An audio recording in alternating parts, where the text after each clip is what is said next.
As músicas, ela tem o poder de mexer com as nossas emoções. Nós acabamos de cantar uma música que fala ao nosso coração, nos falando aquilo que nós somos, aquilo que Deus é e como Ele trabalha no nosso coração. A música mexe com a gente. Quantos já não se emocionaram ouvindo, cantando músicas? Quantos já não trouxeram à memória situações do passado que têm ligação com músicas e aquilo então te faz emocionar? As músicas ensinam.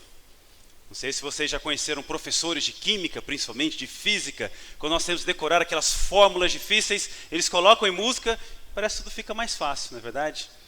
Até decorar o hino nacional, com aquelas palavras difíceis, parece que fica mais fácil de maneira musicada.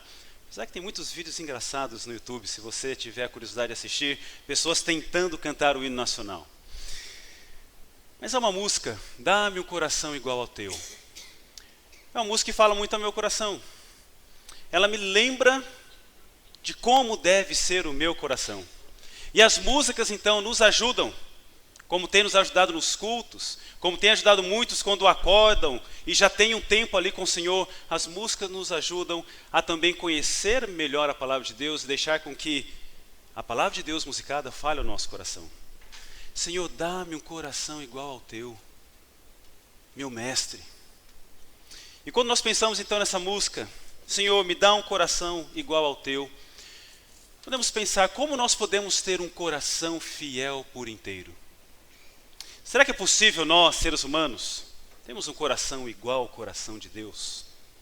Será que podemos cantar esta música sabendo que ela pode de fato se tornar uma realidade nas nossas vidas? Senhor, dá-me um coração igual ao teu. Como ter um coração fiel por inteiro? Há 2 domingos atrás nós voltamos a estudar o livro de Efésios. E olhamos para o capítulo 4. E começamos a estudar que quando Deus nos dá uma nova vida, Ele também nos dá novas roupas. Quando Deus então nos resgata do lamaçal do pecado, nos tirando da escravidão, Ele tira aquelas vestes velhas e nos dá então vestes novas, porque agora nós devemos celebrar essa nova vida. Devemos estar apropriados com novas roupas. E hoje nós chegamos então no versículo 10. Nós vamos ver o que o texto nos ensina sobre como ter um coração igual ao de Deus. Um coração fiel por inteiro. Eu quero convidar os irmãos então a abrirem suas Bíblias e acompanharem então comigo na palavra do Senhor. Nós vamos ler a partir do versículo 17, para nos ajudar a entender todo o contexto. Então convido os irmãos a abrirem suas Bíblias. Na carta aos Efésios, capítulo 4, nós vamos ler do versículo 17 até o versículo 24. Carta escrita pelo apóstolo Paulo, carta aos Efésios, capítulo 4, a partir do versículo 17. Diz então assim a palavra do Senhor: Isto, portanto, digo, e no Senhor testifico, que não mais andeis como também andam os gentios, na vaidade dos seus próprios pensamentos, obscurecidos de entendimento, alheios à vida de Deus por causa da ignorância em que vivem, pela dureza do seu coração, os quais, tendo se tornado insensíveis, se entregaram à dissolução, para com avidez cometerem toda sorte de impureza. Versículo 20. Mas não foi assim que aprendestes a Cristo. Se é que de fato tendes ouvido e nele fostes instruídos, segundo é a verdade em Jesus. No sentido de que, quanto ao trato passado, vos despojeis do velho homem, que se corrompe segundo as concupiscências do engano, e vos renoveis no espírito do vosso entendimento, e vos revistais do novo homem, criado segundo Deus, em justiça e retidão, procedentes da verdade. Amém, meus irmãos? Amém pela palavra do Senhor. Vamos orar mais uma vez. Senhor, nós estamos diante da Tua palavra. Até aqui nós pudemos abrir o nosso coração, erguer a nossa voz e louvar ao Senhor, dizendo aquilo que nós pensamos, aquilo que nós cremos a respeito do Senhor. Mas agora a tua santa palavra, a revelação do Senhor para nós, está aberta. E agora é o momento do Senhor falar conosco. Portanto, que seja somente o Senhor a falar, por meio então da tua palavra. E a tua palavra, que atinge o mais profundo do nosso coração e do nosso ser, possa então nos ajudar a entender como podemos viver uma vida que agrada ao Senhor. E possamos sair daqui nesta noite, fortalecidos por ela, renovados por ela. E possamos então começar mais uma semana, debaixo da orientação do Senhor que vem por meio da tua palavra. Nós oramos no nome de Jesus. Amém e amém. Meus irmãos, como nós sabemos, estudamos por um bom tempo o capítulo 4, a partir do versículo 1 até o versículo 16. E ali nós vimos que Paulo começa a tratar de maneira prática o que é a vida cristã. Capítulos 1 até o capítulo 3, nós vimos quem Deus é, quem nós somos, e então qual é a nossa posição agora. Paulo começa a mostrar no capítulo 4 qual deve ser então a nossa prática, como cristãos, como seguidores de Jesus Cristo. E ele começa então a parte prática da carta no capítulo 4, dizendo que nós devemos andar de modo digno. E a primeira maneira de nós andarmos de modo digno é andarmos em unidade. Porque agora, todos nós que um dia entregamos nossa vida a Jesus Cristo e fomos salvos, inclusive os que estão na galeria, foram unidos pela cruz de Cristo. E agora somos um só corpo, estamos unidos.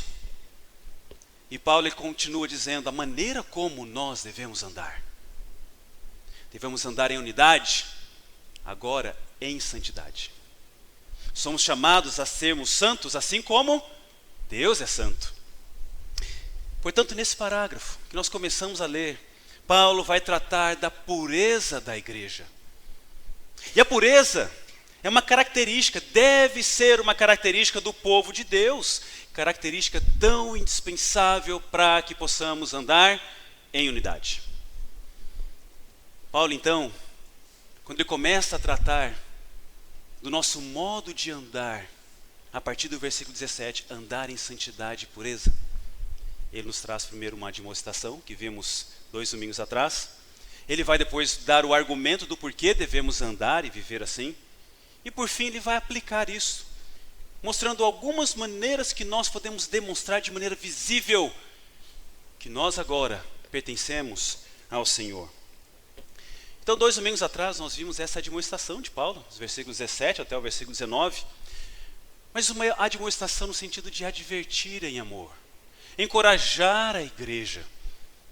Ele então nos mostra, como vimos, que a nossa vida agora, nessa nova posição em que estamos, posição de discípulos de Jesus Cristo, nossa vida deve ser caracterizada por uma clara ruptura dos velhos costumes mundanos que antes andávamos.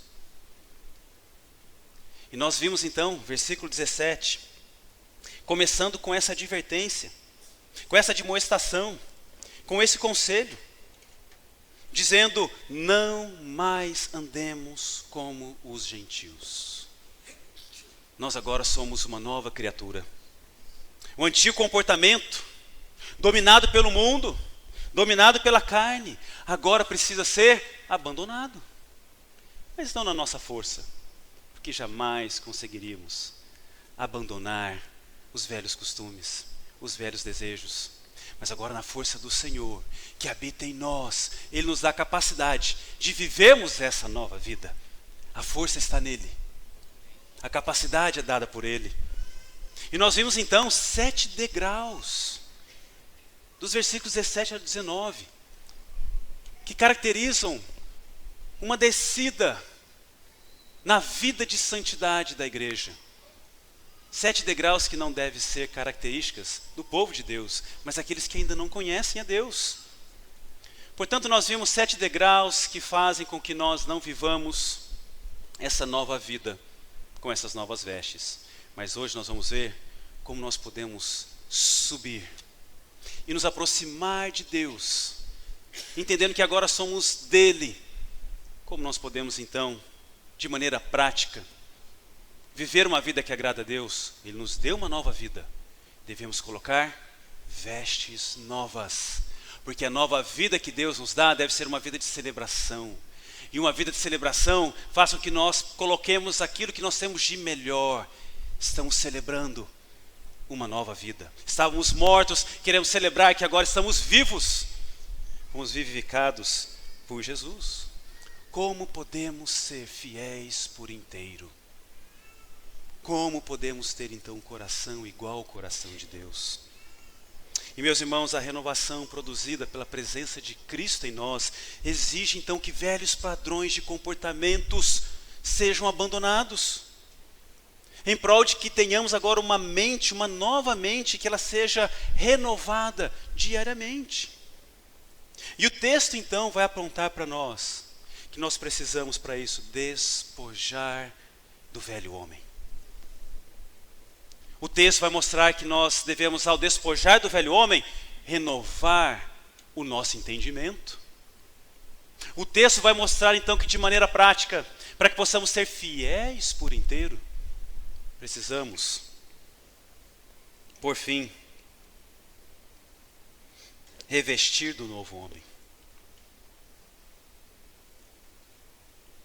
Portanto, Paulo reforça aqui no versículo 20 a sua admoestação, que ele começa do 17 ao 19, com um argumento proveniente da própria experiência espiritual daqueles que estavam lendo a sua carta, ouvindo a sua carta. E mais uma vez a ênfase aqui é sobre o pensamento, ou sobre a forma do cristão ver o mundo. Como você vê o mundo? Como se você estivesse sendo privado dos maiores prazeres que todos os seus amigos estão aproveitando, mas você está sendo privado por um Deus que tira de você prazer nessa vida. Versículo 20 vai dizer: mas não foi assim que aprendestes a Cristo. O apóstolo diz: aprendeste a Cristo, ou na sua versão, sobre Cristo. Pois é possível aprender sobre Cristo. Mas é possível aprender sobre Cristo intelectualmente, jamais experimentar a salvação. Muitos sabem tudo sobre Jesus Cristo, mas nunca experimentaram a salvação. Paulo está dizendo aqui no versículo 20 e na sequência: mas não foi assim que aprendestes a Cristo. E quando Paulo está falando sobre isso, aprendestes a Cristo, significa então ter um relacionamento pessoal com Ele, de modo a conhecê-lo melhor a cada dia. Por exemplo, eu posso aprender sobre um autor muito apreciado por mim, como por exemplo Tolkien, C.S. Lewis. Eu posso ler os livros deles, eu posso ler O Senhor dos Anéis, eu posso ler as Crônicas de Nárnia. No entanto, eu não posso aprender diretamente deles, porque eles estão mortos. Mas meus irmãos, Jesus Cristo está vivo. E Jesus Cristo se relaciona conosco. Jesus Cristo quer ter um relacionamento pessoal conosco. Jesus Cristo quer que nós, ao acordarmos, tenhamos um tempo com Ele. Jesus Cristo quer ser o nosso amigo, o nosso melhor amigo. Jesus Cristo está vivo e nós podemos conhecer dele de uma maneira pessoal. Isso acontece por meio da comunhão. Quando oramos, quando lemos a sua palavra. Quanto melhor a minha compreensão da palavra de Deus, sabe o que acontece? Melhor se torna o meu conhecimento do Filho de Deus. Porque a Bíblia como um todo é a revelação de Jesus Cristo. Jesus Cristo é a plena revelação de Deus. Agora o homem incrédulo, como diz o texto, espiritualmente ignorante, não consegue compreender as coisas de Deus. O homem incrédulo não conhece a Cristo. Enquanto o cristão deve crescer cada dia mais no seu conhecimento de Jesus Cristo. Nós um dia cremos na verdade e portanto recebemos a vida. É por isso que Paulo está argumentando aqui que nós agora devemos andar no caminho. E esse caminho não deve ser de acordo com o exemplo do mundo. As pessoas que talvez você tenha visto e pensado, parece que ele aproveita a vida. estão trilhando um caminho de morte. Nós sabemos o destino de tais pessoas que estão longe de Deus. Nós sabemos qual é o nosso destino. O Senhor já preparou morada para nós. E lá estaremos com Ele por todo sempre. E lá gozaremos de todas as delícias e prazeres que o Senhor reservou para aqueles que um dia entregaram suas vidas a Jesus Cristo. Isso te traz esperança? Isso muda a sua maneira de pensar, de ver o mundo? No entanto, essa experiência de salvação, meus irmãos, ela é mais profunda, pois ela resulta numa nova posição diante de Deus. O velho homem, a antiga vida, ela deve ser diariamente colocada de lado, de modo que nós podemos agora, com o poder que está em nós por meio da habitação de Jesus Cristo, andar em novidade de vida. Quando nós olhamos então os versículos 22 a 24, é como se fosse um resumo de Romanos, capítulo 5 até o capítulo 8. E nesses capítulos de Romanos, Paulo vai explicar a identificação que agora nós temos com Cristo. E como é essa identificação que agora nós devemos ter com Jesus Cristo? E o texto vai nos mostrar que essa identificação acontece por meio da sua morte, do seu sepultamento, mas a sua ressurreição. Alguma lembrança do batismo? Quando então todos nós que um dia confessamos Jesus Cristo como Senhor e Salvador da nossa vida, reconhecemos-nos, nos identificamos com Ele por meio da sua morte, somos mergulhados nas águas, como se estivéssemos sepultados para a velha antiga, por uma vida de pecado, distante de Deus, de morte, mas quando somos retirados das águas, é como se nós estivéssemos sendo trazidos de novo para a vida.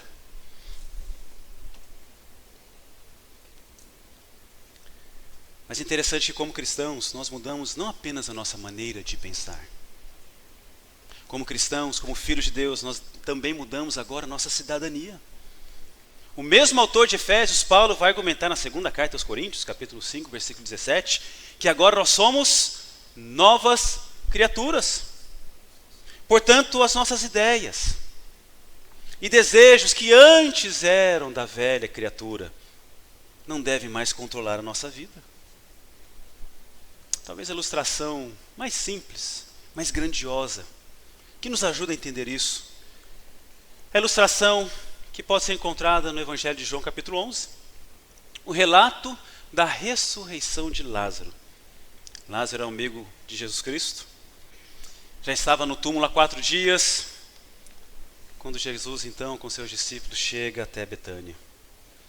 Até Marta vem desesperada até Jesus, reconhecendo que àquela altura o corpo de Lázaro já estava em decomposição e cheirando mal. No entanto, quando Jesus profere a sua palavra, Lázaro volta dos mortos. E isso então vai ilustrar o que é ensinado em João capítulo 5, versículo 24. Quando então a palavra do Senhor nos diz, eu asseguro, o próprio Senhor Jesus Cristo nos dizendo, eu asseguro, quem ouve a minha palavra e crê naquele que me enviou, tem a vida eterna e não será condenado, mas já passou da morte para a vida. E nós vemos isso acontecendo com Lázaro. E nós vemos Jesus Cristo assegurando que isso aconteceria com todos aqueles que ouvissem a sua palavra e crescem. Eles passariam da morte instantaneamente para a vida. É interessante observar esse relato da ressurreição de Lázaro, porque Jesus continua o relato, ele vai dizer então, desatai-o e deixai-o ir. E ele então diz, removam a mortalha. A mortalha era aquilo que era enrolado como se fossem faixas no momento em que a pessoa falecia. E Jesus Cristo então diz, desatai-o, deixai-o ir, removam a mortalha. Lázaro não pertencia mais ao antigo domínio da morte, porque agora Lázaro estava vivo. Removam as vestes antigas. Agora é momento de celebrarmos. Agora é momento de colocarmos novas roupas. Por que devemos continuar vestidos com os panos de um morto, se nos foi dado uma nova vida? E nessa noite Deus está falando para nós que temos uma nova posição em Cristo, ao sermos salvos. Portanto, devemos ter uma nova prática. Ele nos deu uma nova vida, portanto, devemos agora vestir novas vestes. Mas pode ser que muitos ainda estão vestidos com os panos de um morto, com as mortalhas. E o que Deus está falando para nós é: tirem essa roupa do velho homem e se vistam do novo homem. Portanto, foi com base nesse fato que Paulo desenvolveu a sua argumentação. O cristão não pertence mais à velha corrupção do pecado. Antes, o cristão agora é uma nova criatura. Removam a mortalha. Coloquem vestes de alegria e de celebração. Vestes que agora o identifiquem não como alguém que está morto, mas como alguém que foi vivificado por Cristo. Mas como nós podemos fazer isso? Versículo 23 vai nos dizer: e vos renoveis no espírito do vosso entendimento. Após então despirmos do velho homem, devemos renovar a nossa mente diariamente, porque a sedução do mundo nos atinge diariamente. Por meio de Cristo nós recebemos então, de uma vez por todas, uma nova posição como novas criaturas, e a cada dia devemos nos apropriar pela fé naquilo que Ele nos deu, uma nova vida. À medida que nós entregamos todo o nosso ser a Deus, a sua palavra renova a nossa mente. Não é isso que Paulo vai dizer em Romanos 12, versículos 1 e 2? Jesus Cristo vai fazer uma oração por nós, seus discípulos, lá em João 17, e lá ele vai dizer: Pai, santifica-os, separe-os do mundo por meio da tua verdade. Mas o que é a verdade de Deus? E na oração Jesus Cristo continua: a tua palavra. A tua palavra é a verdade. Meus irmãos, à medida que a mente compreende a verdade da palavra de Deus, ela é transformada gradativamente pelo Espírito Santo que agora habita em nós. E essa renovação diária por meio da palavra de Deus produz então uma vida transformada diariamente. Em termos físicos, nós somos o que comemos, não é verdade? Eu tenho começado a perceber isso melhor ao chegar nos 20 e poucos anos. O metabolismo muda, e aquilo que comemos começa a tornar um reflexo no nosso corpo, na nossa saúde. Quantos aqui já foram talvez uma endocrinologista, a doutora Elza? Quantos aqui já tomaram uma bronca da doutora Elza? Uma boa bronca. Em termos físicos, meus irmãos, nós somos o que comemos. Mas em termos espirituais, nós somos o que pensamos. O que tem ocupado a sua mente.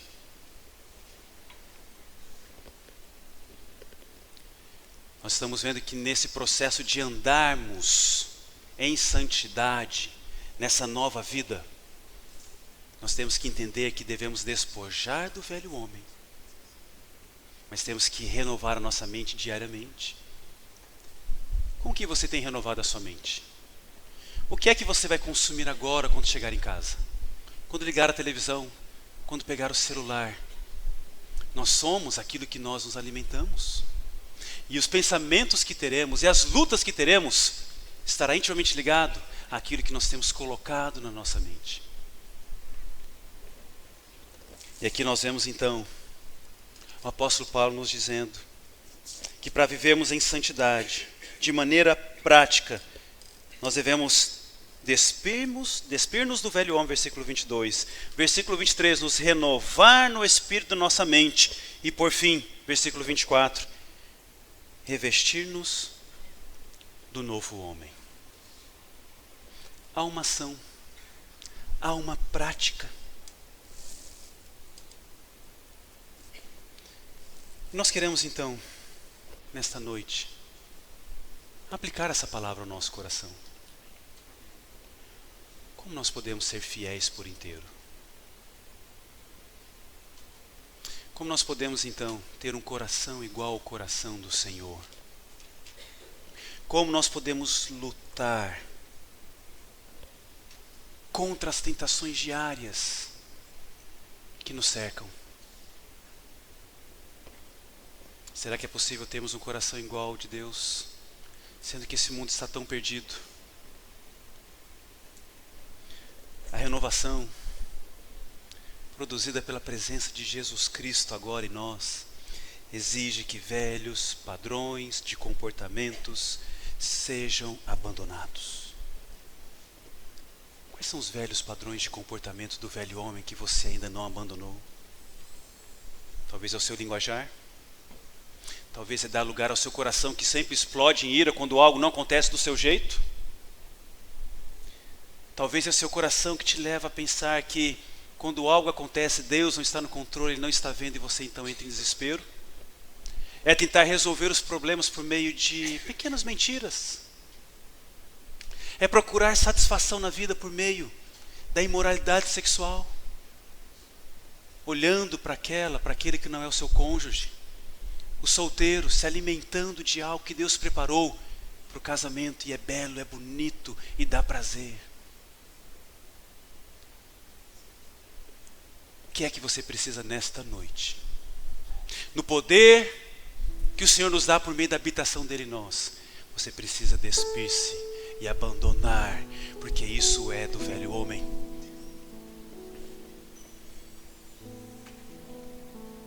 Devemos despojar-nos do velho homem, renovar o nosso entendimento. E se você não tem acordado e logo pela manhã o seu primeiro pensamento é o Senhor, é orar ao Senhor, é ler a sua palavra, você jamais conseguirá renovar a sua mente. Se o seu primeiro pensamento logo pela manhã é: o que tem no Instagram? Quais são as notícias do dia? Vamos matar o leão no meu trabalho. Com que você tem renovado a sua mente, os seus pensamentos, o seu entendimento? E o Senhor nos chama então nessa noite, por fim, a revestir-nos do novo homem. Eu quero convidá-los a fechar os olhos, baixar as cabeças. Convidá-lo a ter um momento seu com o Senhor. Esse é um momento seu com o Senhor.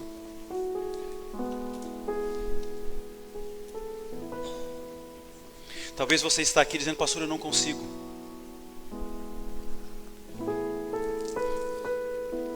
Pastor, já tentei de tudo, mas os desejos são mais fortes. Pode ser que você ainda é um velho homem e uma velha mulher. A religião, a filosofia, apenas o esforço próprio jamais vão dar capacidade a você de viver essa nova vida. Somente Jesus Cristo é capaz de nos dar uma nova vida. Ele morreu por você naquela cruz para pagar o preço do seu pecado, para poder te dar então uma nova vida e transformá-lo por completo. Se você ainda não tomou essa decisão, esta é a noite, esta é a hora, esse é o momento. Não resista. Entregue sua vida a Jesus Cristo e fale: Senhor, vem habitar em mim. Me dá essa nova vida e me dá essa capacidade de viver como um novo homem, com novas vestes, celebrando essa nova vida, aguardando a volta então de Jesus, onde por toda a eternidade estarei com Ele nos céus. Mas pode ser que você já tomou essa decisão, mas você tem vivido uma vida longe do Senhor, vivendo o velho homem, voltando para a vida antiga.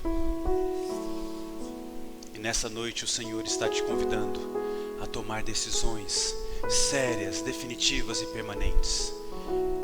Quebrante-se e peça ao Senhor para que esse novo dia, essa nova semana sejam completamente diferentes, porque nessa semana você vai acordar e o seu primeiro pensamento será o Senhor. A sua primeira ação será orar ao Senhor. O seu primeiro pedido será: Senhor, me dá um coração puro, renova em mim um espírito inabalável, que eu não venha a cair nos velhos pecados.